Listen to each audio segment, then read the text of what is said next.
आंवला से समाजवादी पार्टी के सांसद नीरज मौर्य मेरे साथ मौजूद है बात करने के लिए। सांसद जी, अभी आपने बजट सत्र में विधानसभा में तमाम ऐसे मुद्दे उठाए थे। पेंशन का मुद्दा था, 300 बेड हॉस्पिटल का मुद्दा था। क्या वो मुद्दे थे और उन मुद्दों पे कितना आपकी बात का अमल हुआ? हम आंवला की महान जनता के लिए काम कर रहे हैं। आंवला की महान जनता ने हमको सदन में इसीलिए भेजा है और आज हम विपक्ष में हैं। विपक्ष में हमारी जो भूमिका है कि मैं सरकार के पास जो समस्याएं हैं उनको उठाऊं, सरकार को सुझाव दूं और सरकार की जो गलत नीतियां हैं उनकी आलोचना करूं। लगातार जब सदन चलता है तो मेरा प्रयास रहता है कि हम अपने क्षेत्र की बातों को वहां उठाएं। हमने जब अभी इस पिछले सत्र में यहाँ की जो जन समस्याएं हैं उनको उठाया तो सरकार ने जिन मुद्दों पे जवाब दिया, जिन मुद्दों पे उनके जवाब कुछ के अभी नहीं आए हैं, तो जो जवाब आए हैं वो जवाब सरकार जनता की समस्याओं को समाधान करने में उसकी बहुत रुचि नहीं है। ए, लगभग 1.25 करोड़ के आसपास आपने पेंशन मुद्दा उठाया था। वो किस तरह का उसमें घोटाला हुआ है? हमारे पास यहाँ बरेली के तमाम लोग ऐसे मिले थे जिन्होंने बताया कि पेंशन जो सही व्यक्ति है उसको न मिलके कुछ उसमें दलाल, कुछ माफिया लगे हैं जो गलत लोगों के पास पेंशन पहुंचाते हैं। इसमें आपने शायद देखा होगी अभी कुछ शाहजहांपुर में कुछ अधिकारियों के ऊपर कार्रवाई भी हुई है। बरेली का मुद्दा आया था, उस पे जो सवाल का जवाब आया है वो जवाब आपने देखा होगा। आज अभी जिला स्तरीय अधिकारियों से भी मैं इसमें वार्ता करूंगा, उनसे भी कुछ सूचनाएं लूंगा।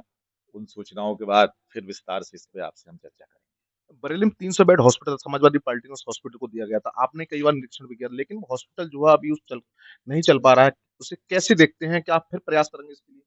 बिल्कुल करेंगे। सरकार जनता के समस्याओं का निराकरण करने के लिए कतई गंभीर नहीं है। सरकार लोगों को बहकाने के लिए हिंदू मुस्लिम करके, लोगों को गुमराह करके चाह रही है कि बस वोट लेते रहें। वो काम करना नहीं चाहते हैं। अगर यहाँ माननीय अखिलेश यादव जी ने इतना शानदार अस्पताल बनाया था तो उस अस्पताल में अगर सारी व्यवस्थाएं ठीक हो जाएं तो यहाँ बरेली के लिए ही तो वरदान होगा ये। बरेली के लोगों को तो इलाज मिलेगा। आज बरेली के न जाने कितने लोग मेरे पास आते हैं कि एक एम्स के लिए चिट्ठी लिख दो, एक पीजीआई के लिए चिट्ठी लिख दो। तो यानी कि बरेली में उनको इलाज नहीं मिल पा रहा है। तो बरेली में इलाज मिले इसके लिए मैंने उस अस्पताल को भी दुरुस्त करना चाहिए और मैं तो सरकार से मांग कर रहा हूँ, फिर करूंगा कि एक एम्स बनाया जाए। पश्चिमी उत्तर प्रदेश का बरेली एक प्रमुख केंद्र है। अगर बरेली में एक एम्स बन जाए तो मुझे लग रहा है कि बहुत बड़ी आबादी को फायदा मिलेगा। सरकार इस पे गंभीर अगर हो जाए तो मैं उसको धन्यवाद भी करूंगा, लेकिन मुझे लग नहीं रहा है कि सरकार ऐसे कामों में कोई गंभीरता है और इसीलिए उत्तर प्रदेश की जनता ने, आंवला की जनता ने 24 में हम लोगों को जिताया। सरकार से परेशान थे, आने वाले 27 में भी इसका जवाब जनता देगी। आंवला की बात कर रहे हैं तो आंवला में भी तमाम ऐसी गौशालाओं से वीडियो आई थी जिसमें मृत गौशाला पाई गई थी, जबकि वहाँ के जो धर्मपाल सिंह हैं वो पशुधन मंत्री हैं। कैसे देखते हैं इसको ये? अब मंत्री जी का क्षेत्र है और गौशाला कैसे चल रही है पूरा प्रदेश देख रहा है, देश देख रहा है। इसका मतलब मंत्री जी विभाग चलाने में फेल है। मैं तो कहूंगा मंत्री जी को इस्तीफा दे देना चाहिए। मंत्री जी के क्षेत्र की गौशाला में गाय मरी है, उनको जिम्मेदारी लेते हुए तत्काल इस्तीफा देना चाहिए। शंकराचार्य ब्रह्मोत्तर सिंह पे एक एफआईआर दर्ज हुई है, गंभीर आरोप लगे हैं उसमें यौन शोषण को लेकर। कैसे देखते हो एफआईआर के लिए?